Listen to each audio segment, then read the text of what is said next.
Hello guys. Ayan. Ayaw sumigla ng ating talong. Ayaw magalit ng mga dahon.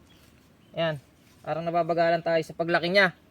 May nakapag-suggest, mas mabilis daw magalit ang dahon ng talong. Tsaka mas mabilis siyang lumaki.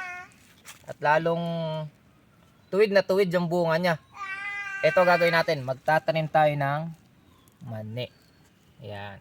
Titingnan natin kung totoo yung sinasabi nila na pagka tinaniman mo ng mani yung tabi ng talong, mas maganda, magiging bulas, laki, at galit na galit yung bunga niya.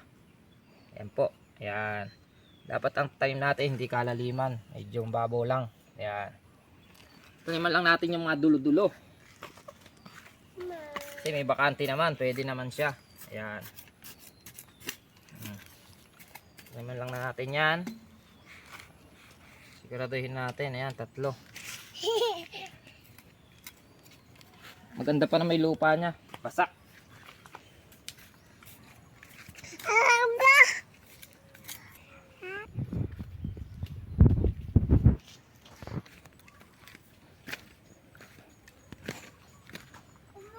Ayan guys, ubos na. Antayin na lang natin siyang tumubo kasi may kasabihan sigurong to plant is to believe. Kung talagang pagka tumubo ayan at tamungay talong ay kung effective. Abangan niyo po yung resulta. Salamat po. Thank you.